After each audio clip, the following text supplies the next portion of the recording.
Вулканите очароват и едновременно ужасяват човечеството от векове. Те представляват отвори в земната кора, от които може да изригва лава, газове и вулканични материали. Изригванията на вулканите могат да бъдат различни, от спокойни до експлозивни изригвания, при които се изхвърля голямо количество вулканични фрагменти. Но въпреки че вулканите играят ключова роля в образуването на нова земна кора и кръстосването на материя и енергия между вътрешността и повърхността на планетата, все пак с времето хората са осъзнали, че трябва да се седи далеч от такива места, защото могат да се окажат много опасни и дори пагубни за човешките животи. Затова в днешното видео реших да се впуснем в интересната тема за това какво вероятно би се случило, ако един от най-опасните вулкани в света изригне отново. Надявам се да ви е интересно, абонирайте се и нека да започваме. Преди обаче да ви кажа за кой вулкан избрах аз да говорим в днешното видео, вероятно първо ще е добре да ви обясня какво прави един вулкан да бъде определен с думата опасен. Вулканите могат да бъдат определени като опасни заради много фактори, един от които е ако все още са активни, тъй като това ги прави опасни за жителите, тъй като може във всеки един момент да се събудят и да изригнат отново. Друг фактор, който е може би един от най-основните, е ако предишни изригвания на конкретния вулкан са предизвикали много щети и загуба на човешки животи. Естествено, може да има и много други причини, поради които един вулкан да бъде определен за опасен, само че аз реших да се позовая най-вече на миналото и да намеря вулкан с голяма история, който е предизвикал наистина много щети и в момента се счита за един от най-опасните действащи все още вулкани в света, и това е именно Везувий. Везувий е името на вулкан в Италия с много страховита история. Вулканът е изригвал периодично в продължение на 12 000 години, но най-запомнящото се и най-трагичното изригване е през 79-та година след Христа. В подножието на Везувий се намирали градовете Херкулан и Помпей. Хората по това време живеели спокойно, тъй като дори не подозирали, че се намират в един от най-опасните градове в света и предполагали, че Везувий е просто планина или хълм, в подножието на който живеят те. Вулканът обаче не пропуска да даде сигнал на хората за това, че е там и че вероятно се разбужда, а именно 17 години преди катастрофалното изригване през 62 година, мощно земетресение разолява градовете и те така и не успяват да се възстановят напълно. Нищо подозиращите хора продължават със стандартния си начин на живот и обикновени дейности, без дори да предполагат, че това е първото предизвестие за най-мощното и експлозивно изригване в историята на Европа. Вече през заветната 79 година нови малки земетресения предупреждават хората за наближаващата заплаха, но те приемат, че тези по-малки земетресения са знак, че предстои ново огромно, както е било преди 17 години, и по-скоро се подготвят за това. Освен обаче земетресенията, които са типичен сигнал, че един вулкан вероятно се разбужда, също така Везувий дал още един знак на хората, а именно, че водата пресъхнала. Хората обаче продължавали да не подозират абсолютно нищо за най-огромното природно бедствие, което е било на път да ги сполети. Та през 79 година, в катастрофалния ден, който според някои източници е 24 август, но според по-нови проучвания е по-скоро 24 октомври, Везувий пише история. Денят започва както обикновено, хората стават и започват да се занимават с нормалните си ангажименти и работи. Чешмите продължават да са пресъхнали, но хората все още не знаят защо.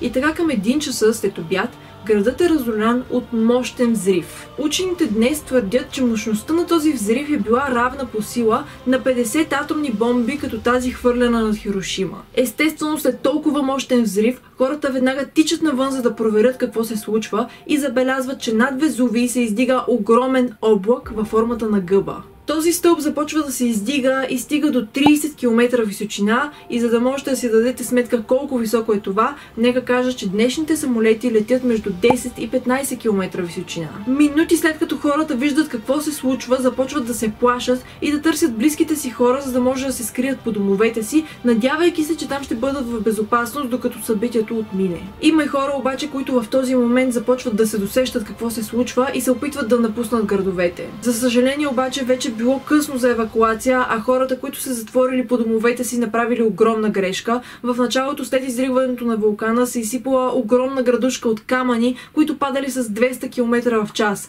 Тези, които били под някакъв подслон, успели да оцелеят от това, но след това ветровете донасят отровни газове, както и пепел, които задушават останалите живи. Часове по-късно обаче пристига и лавата от вулкана, която застигнала последните оцелели хора и животни. И за капак на всичко това става и и още едно земетресение, което предизвиква дори малко цунами в залива на Неапол, в близост до който се намира Везувий. Това изригване остава в историята като едно от най-опустошителните, правейки Везувий един от най-опасните вулкани. Това обаче се случва преди близо 2000 години, но най-скорошното изригване на този вулкан е през 1944 година, което е сравнително скоро, но тогава той изригва по-леко, но въпреки това загиват 45 души и много села са опустошени. И тъй като Везувий е единственият активен вулкан към момента в континентална Европа и изригва редовно вече в продължение на 12 000 години, то е напълно възможно да изригне отново. Затова сега ще ви разкажа, след като вулканът е причинил толкова много щети,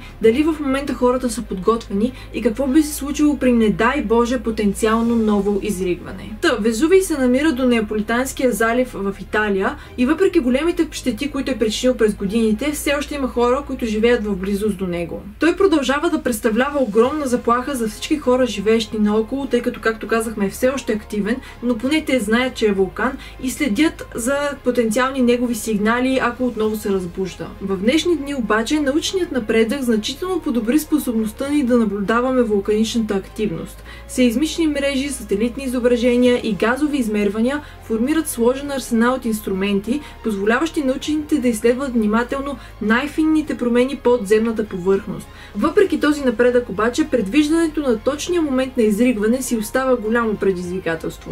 Евакуирането на милиони хора в гъсто населена градска среда поставя логистични предизвикателства и плановете за готовност са от съществено значение. Местните власти в сътрудничество с учените са разработили стратегии за евакуация, за да смекчат въздействието на потенциалното изригване. Тази модерна епоха, надвисналата заплаха от Везувий, не е само геоложка загриженост. Това е обществено предизвикателство. Ние изследваме деликатният баланс между научното разбиране, технологичното наблюдение и човешкият отговор на потенциална катастрофа. Така че сега е време да разгледаме какво се очаква, че би се случило, ако вулканът реши да изригне в днешни дни. Както коментирахме и по-рано при историята на най-зловещото изригване на този вулкан, обикновено вулканите дават сигнал за това, че се разбуждат, най-често това е чрез земетресения. Така че ако сега вулканът реши, че отново иска да покаже колко е мощен, се очаква, че отново големи земетресения вероятно ще разолеят жителите, които живеят в близост до него. Освен това, както уточнихме, този вулкан е под постоянно наблюдение от учените и те ще забележат, ако има нещо нередно или нещо, което сигнализира ново изригване.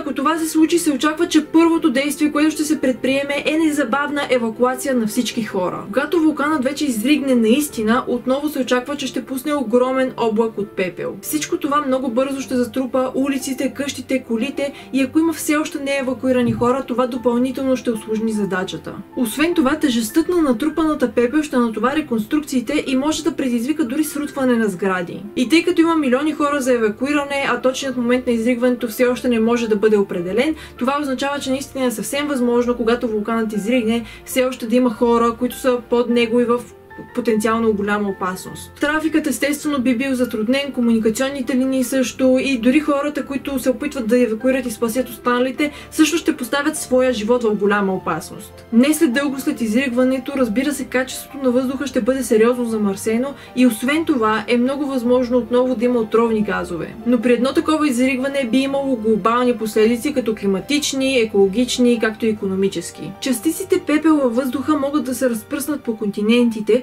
потенциално нарушавайки летателните операции и създавайки рискове за здравето на населението далеч от мястото на изригването. Авиационната индустрия би се борила с предизвикателства при навигацията във въздушното пространство, замърсено с вулканична пепел. Екологичните последици се простират и върху климата, като вулканичните аерозоли отразяват слънчевата светлина и потенциално водят до временен охлаждащ ефект. Въпреки че това може да противодейства до известна степен на регионалното затопляне, то също така въвежда непредсказуемост в моделите на времето, оказвайки влияние върху селското стопанство и екосистемите в глобален мащаб. От икономическа гледна точка, последиците биха се отразили на международните търговски пътища и пазари. Смущенията в транспорта, както въздушен, така и морски, биха възпрепятствали движението на стоките, засягайки веригите за доставки и икономическата стабилност. Нациите, които са далеч от мястото на изригването, биха се борили с непреките последици от геоложкото събитие на хиляди километри. Глобалната глобалното въздействие на потенциалното изригване на Везувий